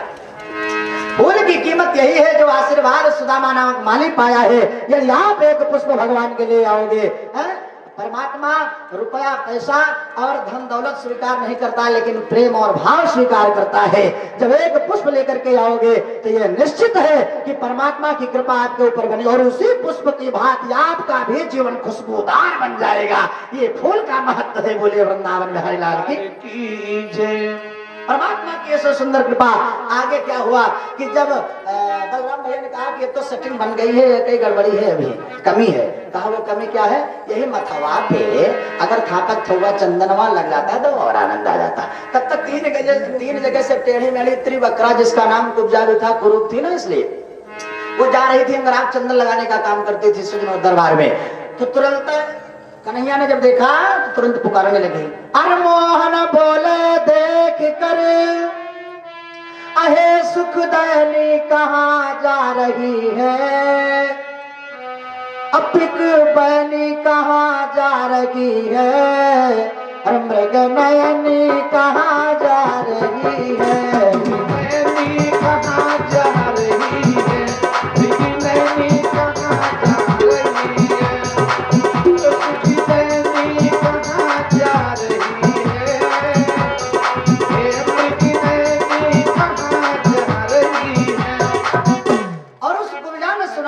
है, आज मुझे पिकवाई नहीं, मृग नैनी कौन करा? अभी तक तो मुझे, मैं तो कुरूप हूँ, इस भाव से कोई पुकारा ही नहीं आज तक। ये मुझे इस भाव से कौन पुकारा? जो वो बड़ी खुश हो गई, पीछे मुड़ करके देखी तो श्याम सुंदर भगवान श्री कृष्ण स्वयं साक्षात परमात्मा। अरे केशव, आज आपका दर्शन हो गया। पास में आती कहा, क्या बात है सरकार, आपने मुझे क्यों पुकारा है? कहा यही मथवा पे जय राधे कर दो बस। मेरे प्यारे सज्जनों, तिलक लगाती है कुब्जा, और जैसे ही तिलक लगाती है भगवान के मस्तक पर तिलक करती, क्या भाव है कि तुरंत मेरे प्यारे सज्जनों भगवान ने आशीर्वाद दिया। बलराम भैया ने कहा इसका भी कृपा, इसके ऊपर भी कृपा कर दो। तो नीचे के पांव को अपने पांव से दबा लेते हैं, उसके पांव को भगवान जी, और उसकी टोड़ी में से हाथ लगा करके एक बार इशारा किया। और जैसे एक बार इशारा किया तो तीन जगह से जो टेढ़ी थी बिल्कुल सीधी हो गई। और जैसे सीधी हुई तो भगवान के स्पर्श मात्र से जितने कुरूप थी उतने स्वरूपवती हो गई। तो कहा कि सरकार, पांव पकड़ के बैठ गई और कहा सरकार, कह रहे प्रभु जब कुरूप रहे न हम तब ठीक रहा, लेकिन अरे अब तो भारू भाई डगारिया कैसे सापरी, अरे पकड़ प्रभु के चरानिया कैसे सापरी। तो फिर कहा कि हे प्रभु को तोड़े भगवान जी आगे बढ़े। तो मेरे प्यारे सज्जनों, चाणूर, मुष्टिक, गणित ये सब पहलवान लगा दिए थे। तो तुरंत मेरे प्यारे सज्जनों जैसे ही लगाया था जो युद्ध चढ़ा, तो मल्ल युद्ध चढ़ा बड़ी देर तक। और जब मल्ल युद्ध हुआ इतने में बलराम भैया ने युद्ध में चाणूर को मार गिराया और मुष्टिक को तो मुष्टिक बना दिया। बोलो वृंदावन बिहारी लाल की जय। दुविध को मारा, मुश्रिक को मारा, चाणूर को मारा। और जब आगे बढ़े तो अब देखते हैं कि कंस बैठा हुआ है, ललकारने लगा। कंस कहा तू आ गया, आजा। मेरे प्यारे सज्जनों, इतने में प्रगर झके से भागवत का श्लोक कहता है, वो बात याद आ गई कि मेरी माँ का केस पकड़ करके इसने अपमान पूर्वक रथ से नीचे उतारा था विदाई के समय, जब आकाशवाणी ने कहा तेरा 8वें संतान काल बनेगी इसकी। वो बात याद आ गई कि मैं अब इसका केस पहले पकड़ूंगा, माँ का बदला अवश्य चुकाऊंगा। इसीलिए भागवत में लिखा है पहला शब्द कि प्रकार झके से अचलत किरीटम, किरीटम मुकुट। जैसे भगवान केश को पकड़ते हैं, रंग को ऊपर तुम मंचाट, जब मंच के ऊपर भगवान जी कूद करके चढ़े तो मेरे प्यारे सज्जनों उसका मुकुट चल गया, चलत किरीटम, सिंगल डाउन। जो सिंगल डाउन हो गया मुकुट, जब राजा का मुकुट मस्तक से झुक जाए तो जान लो पतन हो गया। पतन होने का समय बिल्कुल जस्ट करीब में है, देर नहीं है। भागवत का श्लोक कहता है कि प्रगर झके से सुचलत किरीटम अनिपात्यरं को उपरि तुंग मंचात तस्सा परिष्टात् स्वयमाप जनाभा अपपात विश्वाश्रयात्मतंत्र। धर्मपुत्र उसको घसीटते हुए नीचे को लाते, मल्ल युद्ध छिड़ा पड़ी देर तक। अच्छा मल्ल युद्ध हुआ इतने में भगवान जी उसके अंतिम समय में केस को पकड़ के यूं नचाने लगे, नचा करके जमीन पर पटक दिया, उसके प्राण पखेरु निकल गए। और जैसे उसके प्राण पखेरु निकलते हैं दुनिया बजने लगी, नगाड़े बजने लगे, मृदंग बजने लगा, अंदर का मेरे प्यारे सज्जनों भोलेनाथ का डमरू बजने लगा, सहराइयां बजने लगी, शंखनाद होने लगे, भगवान के नाम की जय जयकार होने लगी। तो श्री कृष्ण भगवान की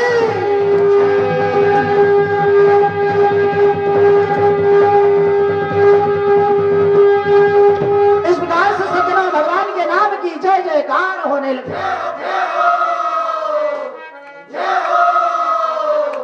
कहाँ गए? अरे यहाँ आओ आने जी। अरे यार पीछे कहीं ना और किनारे से जाओ, देखे जाओ। ये 302 कह के समाज के बीच में होला चाहते हैं।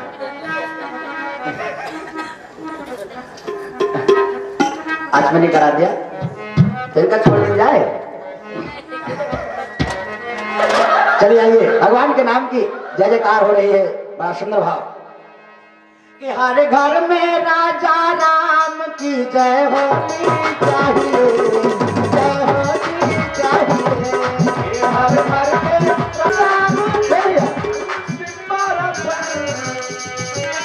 ऐसे महान राक्षस के विनाश के समय में देवता लोग दुंदभी बजाए और भगवान के नाम अर्जुन नहीं लाए हैं, अपना हाथ घरे छोड़ाए, उनकी कोई बात नहीं है।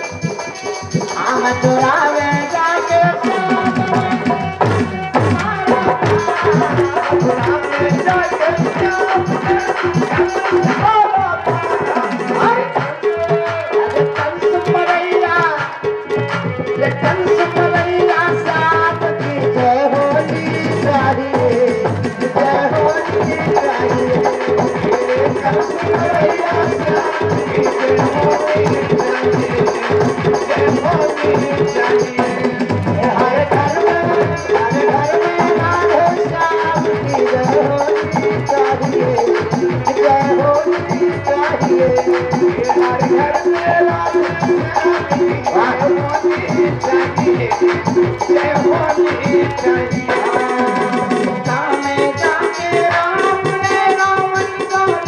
आते हुए देखा तो भगवान के स्वरूप में थे। उद्धव जी महाराज को जब देखा तो कहा जान लिया कि मेरे प्रभु हैं। तो मैनाएं सब चिड़िए ना रास्ते में रथ के सामनवा आ जाती है कि अब तो रुकेंगे, वो तो मेरे सरकार आ गए, ये रथ रुकेगा नहीं। ऐसे लव में सामने आ जाती हूँ तब तो रथ रोकेंगे मेरे प्रभु, तब तो रुकेंगे। ये प्रेम ये भाव मेरे प्यारे सज्जनों देख रहे हैं। उद्धव जी महाराज चल नहीं पा रहे हैं सामने रास्ते में। जब आगे बढ़े मेरे प्यारे सज्जनों पावन धाम वृंदावन में तो देखा कि जल का बहुत बड़ा प्रवाह मानो नदी वती बह रही है। नंद बाबा के घर के बगलिए से निकली थी। तो मेरे प्यारे सज्जनों वो जल का बड़ा भारी प्रवाह बह रहा है तो निकला हुआ है। तो गोपियों से पूछा, कहा कि ये जल कहाँ से आ रहा है भाई? कहा तुम लोग नहीं जानते? कहा कि अरे उद्धव, कहा कि ये जल जल नहीं है। कहा तब क्या है? कहा ये नदी है। कहा नदी भी नहीं है। कहा ये नाला है। कहा इतना बड़ा नाला वृंदावन में कहाँ हो सकता है? कहा नहर। कहा नहर तो है ये नहीं है वृंदावन में। कहा तब ये कहाँ से चला आ रहा है? कहा कि हे उद्धव, जब से मेरे प्रभु गए हैं उनकी विरह में गोपियां ग्वाल बाल मैया यशोदा बाबा नंद 9 लाख गाय हैं गौशाला में और इतना विलाप कर रही है, इतना विलाप कर रही है कि हे उद्धव उन्हीं के आंसू बह रहे हैं, उन्हीं के आंसू बह रहे हैं। ये दशा देखी वृंदावन की। उद्धव जी महाराज पागल हो गए। कहा रे राम राम, ये प्रवाह ये प्रेम का प्रवाह बह रहा है, ये जल नहीं है, ये प्रेम का प्रवाह बह रहा है। एक बार वृंदावन जाकर के देखो तो मेरे प्यारे सज्जनों, गोपियों की तो ये दशा हो गई है यहाँ तक कि जब उद्धव जी महाराज रथ से नीचे उतरते, मैया की हाल चाल बताने लगते, पत्र यशोदा मैया को सुनाने लगते, ऊपर लिखा था प्रणाम, और जैसे सुना तुरंत हृदय में मूर्ति को धारण कर लिया। हाय मेरो लल्ला चलो गयो, आंखों में आंसू आ गए। मैया यशोदा कहती जब तक मैं अपने लड़का का, अपने कन्हैया का जब तक स्नान नहीं करा देती थी तब तक स्वयं में स्नान नहीं करती थी, जब तक मैं उसको भोजन नहीं करा देती थी, दूध नहीं पिला देती थी, तब तक स्वयं में भोजन नहीं करती थी, जब तक मैं उसको सुला नहीं देती थी, श्रृंगार नहीं करा देती थी, सुला के श्रृंगार करा के सुला नहीं देती थी, तब तक मैं श्रृंगार और सोती नहीं थी, विश्राम नहीं करती थी। आज हाय वही मेरो लल्ला चलो गयो। यकीन नहीं करोगे आप, भागवत में साफ साफ लिखा हुआ है सज्जनों, जैसे मैया यशोदा के मन में ये भाव आया कि जब तक मैं स्तनपान नहीं करा देती थी तब तक स्वयं में कुछ खाती पीती नहीं थी, जैसे ये भाव आया वात्सल भाव जाग उठा, इतने में माता के स्तनों की दूध की धार बहने लगी। उद्धव जी महाराज देख करके आश्चर्य में आने लगे, कहा रे राम राम, ये प्रेम माँ के अंदर भगवान के प्रति वाले प्रभु। गोपियों की यह दशा है कि कहने योग्य नहीं, दिन कट जाता तो रात न कटती, रात कट जाती तो दिन न कटता, और दिन तो किसी प्रकार से एक दूसरे के मेल चाल में बीत जाता था, लेकिन रात कैसे काटती थी गोपियां, जरा सुनिएगा। 15 मिनट का समय और दीजिएगा हमें, उसके बाद आरती होगी। आज लास्ट दिन है, घबराइएगा नहीं। बोलिए वृंदावन बिहारी लाल की। तो मेरे प्यारे सज्जनों, गोपियों की दशा क्या है कि गिन गिन के रात्रि बीत जाती थी, लेकिन दिन कैसे काटती थी, जो तारे निकलते हैं तारे गिन गिन करके रात गुजारती थी गोपियां भगवान के विरह में। कि गिन गिन के तारे गिन गिन के तारे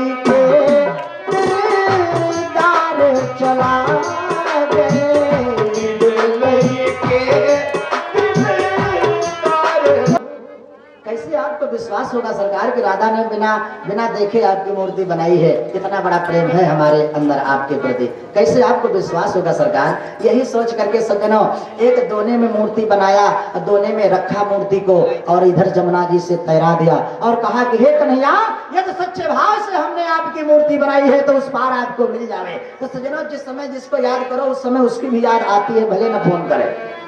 मेरे प्यारे सज्जनों, भगवान श्री कृष्ण भी राधा के याद में यमुना जी के किनारे विचरण कर रहे थे, इतने में तैरता हुआ दोना आया, देखा अरे ये तो हमारी प्रतिमा है, किसने बनाई है। जिसके प्रति हमारे प्रति जिसके अंदर अनन्य भक्ति होगी, प्रेम होगा, वही हमें लगता है कि राधा के अलावा ये मूर्ति किसी दूसरे ने नहीं बनाई। धन्य हो राधे, धन्य हो। तो भगवान ने सोचा कि राधा ने तो दे दिया मुझे मूर्ति, लेकिन राधा को कैसे विश्वास होगा कि हाँ हमारी दी हुई प्रतिमा भगवान को मिल गई। इसलिए विश्वास दिलाने के लिए इधर से अपनी राधा की मूर्ति बना करके कन्हैया उसी दोने में इधर से तैरा दिया कि उधर जाकर के राधा को मिल जाए, ताकि विश्वास हो जाए राधा को कि हाँ हमारी दी हुई प्रतिमा भगवान को मिल गई। आज इधर से प्रतिमा चली तो राधा को मिलती है, इधर कृष्ण को मिलती है, प्रेम की पराकाष्ठा है। लेकिन मेरे प्यारे सज्जनों, यहाँ पर प्रश्न तो इस बात पर उठ रहा है कि राधा ने कृष्ण को, कृष्ण ने राधा को मूर्ति दिया तो दोने में दिया, तो दोने में क्यों दिया।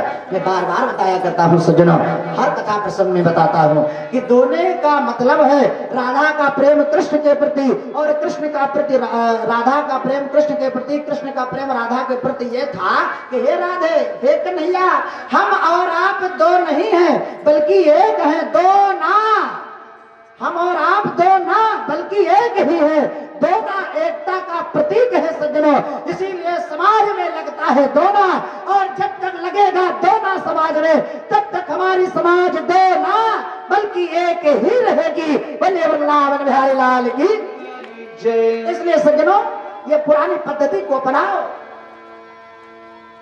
संतों के, महात्माओं के, पूर्वजों के बातों को अपनाया जाए, तब समाज का कल्याण होगा। और समाज का उत्थान तभी हो सकता है जब समाज में एकता एकता बनेगी तभी समाज का उत्थान होगा।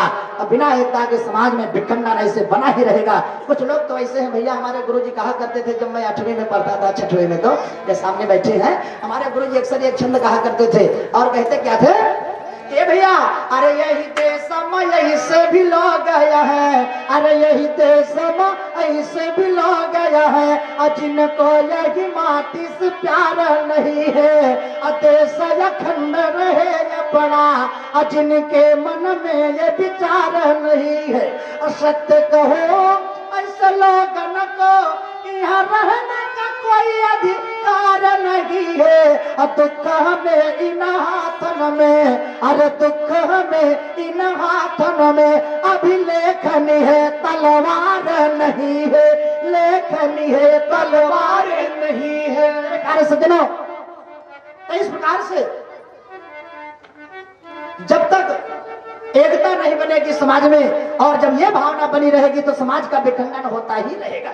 इसलिए समाज बिगड़ने ना पावे, देश बिगड़ने ना पावे। लिखा है कि देश संवारे तीन, सती संत सूर, देश बिगाड़े तीन, कायर कपटी क्रूर।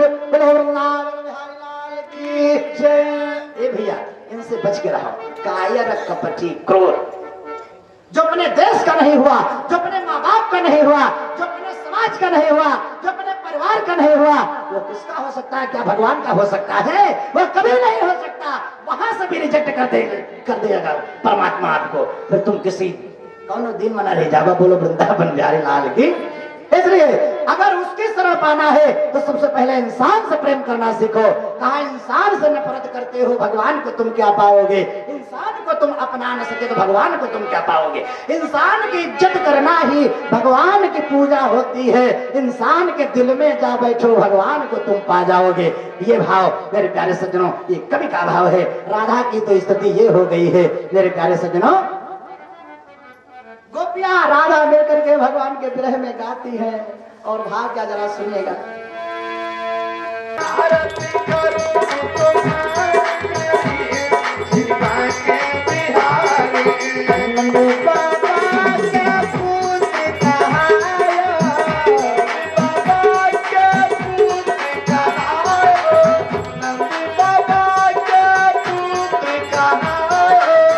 मैया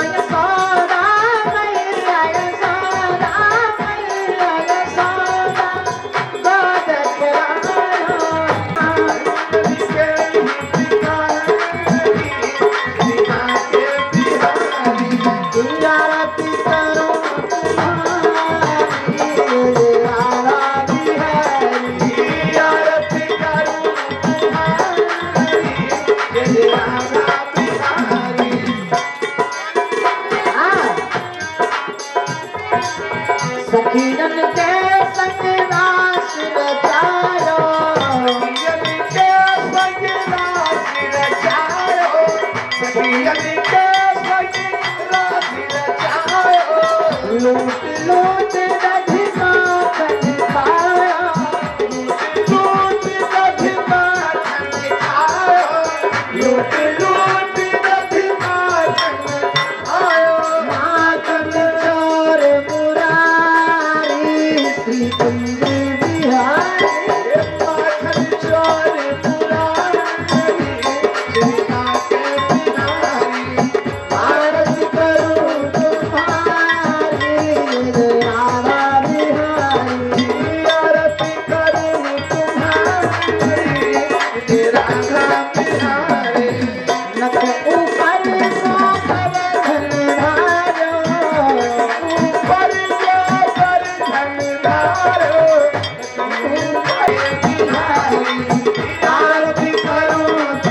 कैसे? ए भैया, बलराम भैया का अस्त्र क्या है जानते हो? हलधर। इनको कहा गया है हलधर, इनका नाम है हलधर। हल को धारण करने वाले, हल मानियो जो किसान भाई लोग जोतते हैं, हल है? तो हल भगवान बलराम भैया जी का अस्त्र था। और भगवान श्री कृष्ण को समझा दिया, कहा एक काम करो, बोले क्या? मैं पब्लिक पर हल फेंक रहा हूं और सबको ऐसे खींचूंगा और तुम दे पिटाई करना। मेरे प्यारे सज्जनों, तब तक अच्छा भगवान की माया, वो हर्ष वाला जो भाग होता है हल में, तो उसमें दांतें बने रहते हैं। उस दांतों में उंगली को फंसाया और पकड़ लिया।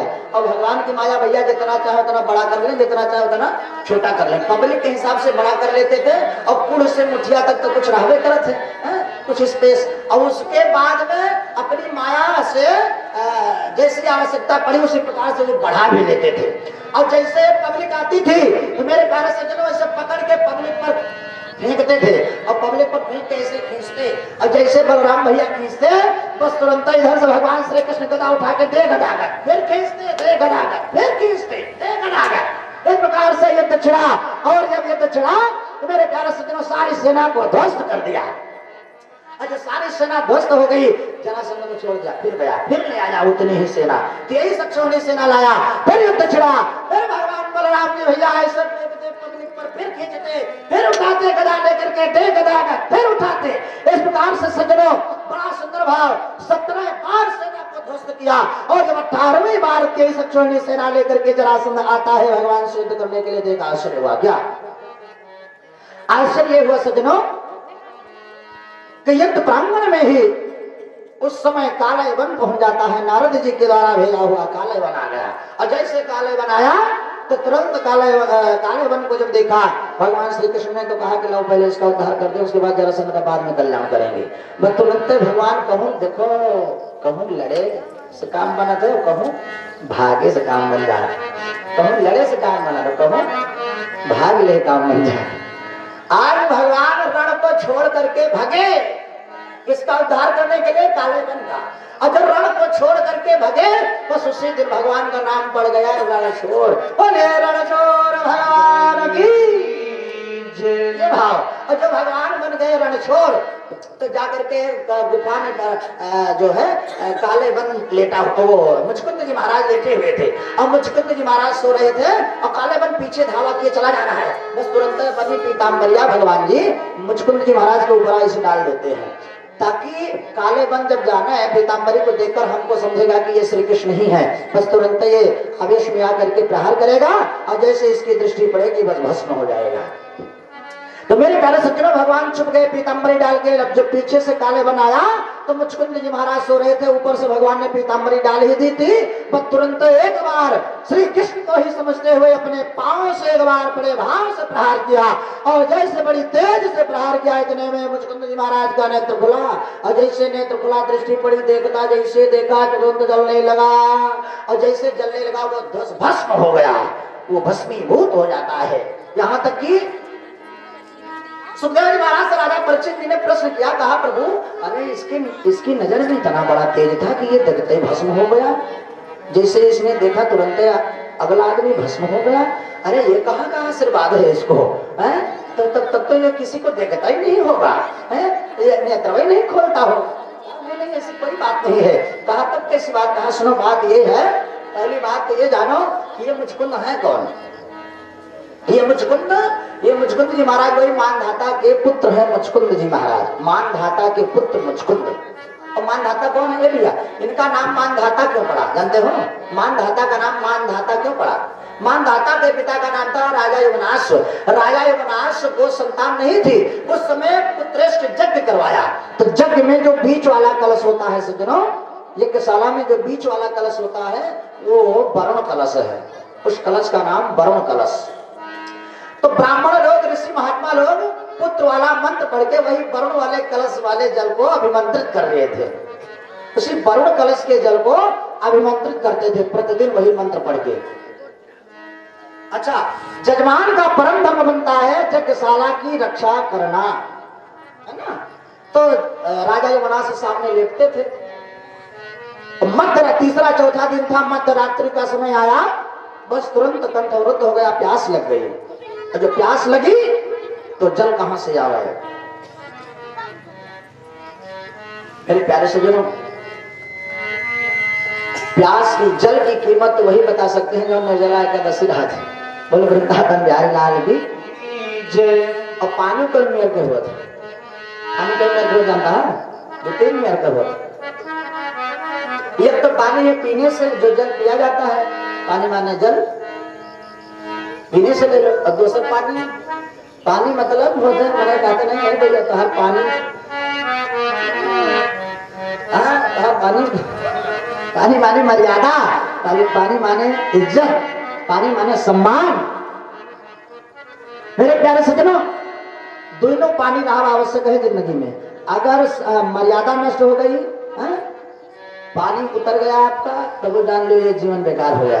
अब जल नहीं रहा, पीने से ले लीजिए तो जल ना हो तो जान लीजिए जिंदगी जल के बिना, जल ही जीवन है, जल के बिना जिंदगी बेकार है। और जल के बिना मर गए कुछ लोग, जल के बिना मर गए। कैसे?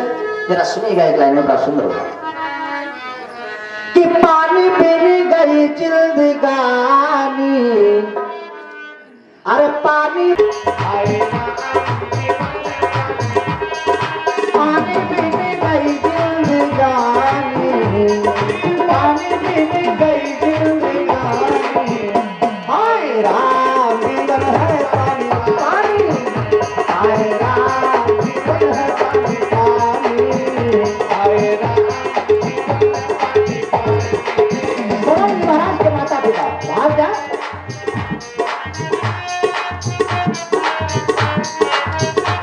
जब भी सारा वन में जुलूसिया डूबा, तभी राजा दशरथ ने माना, तभी राजा दशरथ ने चलाया, तभी राजा दशरथ ने चलाया। जब भी सारा वन में जुलूसिया डूबा, तभी राजा दशरथ ने माना,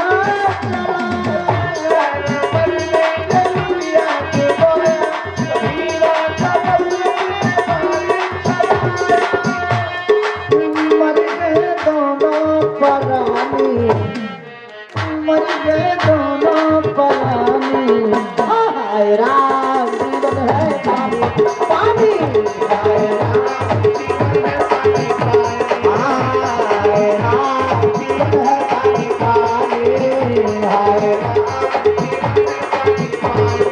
पानी पीने गई जिंदगानी, पानी पीने गई जिंदगानी, हाय राम धाता और विधाता में अंतर बा। धाता माने इंद्र, विधाता माने जनता है। तो कहा मतलब भगवान इंद्र जी है, और जब भगवान धाता जी आए, इंद्र जी आए, तो अपनी तर्जनी अंगुली उसी बच्चे के मुख में डाल दिया और उसमें से दूध की उत्पत्ति कर दिया। तो मेरे प्यारे सज्जनों, दूध निकलने लगा तर्जनी अंगुली से और वो दूध पीने लगा। यानी माँ का काम किसने किया? धाता ने किया। माँ का काम धाता के करने से उस बच्चे का नाम मानधाता पड़ा। वही मानधाता के पुत्र मुचकुंद जी महाराज हैं जो सो रहे हैं। कहा बात तो समझ में आ गई, लेकिन 50% अभी बाकी है। कहा क्या? कहा इनके दर्शनों करने मात्र से कैसे वो भस्म हो गया, ये बात बताओ। कहा कि हाँ, ये पहरेदारी करते थे सज्जनों स्वर्गलोक में, और जब कार्तिकेय भगवान का जन्म हुआ तो उस समय सज्जनों इनको अवकाश मिला कि जाओ तुम विश्राम करो। तो उस समय जब चलने लगे तो भगवान इंद्र से कहा है काम है? बोले क्या? बोले कोई जगाना नहीं चाहिए मुझे। कहा जाओ, कोई नहीं जगाएगा भाई, आप जाओ विश्राम करो, बहुत दिन से जगे हो तुम। कहा अगर जगा देगा तो? कहा नहीं जगाएगा, जाओ। कहा अगर जगा देगा तो तीसरी बार भी कहा तो कहा जाओ, जो जगा देगा वो तुम्हारे देखते ही भस्म हो जाएगा। तो मेरे प्यारे सज्जनों, आज भगवान जी ये लीला को जान रहे थे कि मुचकुंद सो रहा है, और लाओ उसको प्रसन्न दर्शन करा देते हैं, काले वन को और भस्म हो जाएगा। है? बस तुरंत जैसे वो पैर से प्रहार करता है, जब नेत्र खुला मुचकुंद जी महाराज का तो देखते ही वो भस्म हो गया। बोलो वृंदावन बिहारी लाल की जय। तो सज्जनों, जब भगवान जी वापस हुए तो रणभूमि में फिर प्रांगण में आए, और जो प्रांगण में आए फिर युद्ध छिड़ा, और जब युद्ध छिड़ा, आज युद्ध में जरासंध ने यूं एक बार गदा मारी, और जैसे ही गदा मारी तो भगवान तुरंत ऊपर पर्वत पर चले गए। किस पर्वत पर? प्रवर्षण, जहां पर भगवान श्री राम जी निवास किया था। कब? उत्तरकांड पढ़ो कि कपि तिलक करि प्रभु कृत, कपि तिलक करि प्रभु कृत, अशैल प्रबरसन बास, अबरल न बरसा सरदरो, राम रोष कपि त्रास, राम रोष कपि त्रास। प्रबरसन पर्वत पर आज भगवान श्री कृष्ण भगवान भी चले जाते हैं बलराम भैया सहित। प्रबरसन माने क्या होता है? प्रावर्षण, जहां पर हमेशा बरसात होती रहे, ये भाव। और जब ऊपर पहुंचे तो जब जरासंध ने सुना तो कहा अरे राम राम, देखा तो कहा कि ऊपर गया तो ऊपर ही अभी नीचे नहीं आएगा, अब इसको ऊपर कर दो। तो तुरंत चारों तरफ से ईंधन लगवा दिया, लकड़ी लगवा के आग लगवा दिया, और जो आग लगवा दी चारों तरफ से अग्नि ज्वाला उठी, और जब ज्वाला उठी तो बलराम भैया ने कहा अरे सरकार क्या होगा, बचाव कैसे होगा? कहा घबराओ नहीं, अरे भैया मानस में लिखा है ना बाबा गोस्वामी ने, कोई भी ताप भगवान को सता नहीं सकता, दैहिक दैविक भौतिक तापा राम राज नहीं को व्यापा। मेरे प्यारे सज्जनों, भगवान 64 कला सीखे हैं, और 64 कलाओं में एक कला ये भी है भैया, 64 कलाओं का नाम श्रीमद् भागवत दसम स्कंद के 36वें अध्याय के 45वें अध्याय के 36वें श्लोक के नीचे लिखा है। मेरे प्यारे सज्जनों, तो 64 कलाओं में कूदना भी एक कला है। बस भगवान जी 64 कलाओं में निपुण थे, बस तुरंत ऊपर से छलांग मारी, और जैसे छलांग मारी 10 योजनश्च 10 और 1 11, यानी 11 योजन की दूरी पर जाकर के गिरते हैं। 1 योजन बराबर 4 कोस, 11 योजन की दूरी पर जाकर के नीचे जाते हैं, ताकि जरासंध को कोई पता ही न चले कि कहाँ कैसे क्या हो रहा है। मेरे प्यारे सज्जनों, बस तुरंत भगवान विश्वकर्मा को बुलाया, और विश्वकर्मा भगवान आते हैं और ब्रह्मा जी को बुलाया, कहा कि क्या बात है। ब्रह्मा जी से कहा सरकार एक काम करो बाबा, कहीं कहो, कहीं नक्शा बनाओ चट्ट से, कहीं का है कहीं घर बनवाओ, कहीं नक्शा। तो विश्वकर्मा भगवान और ब्रह्मा जी के द्वारा नक्शा बनता है। विश्वकर्मा भगवान को लेकर के हैं, जैसे जाते हैं समुद्र के भीतर,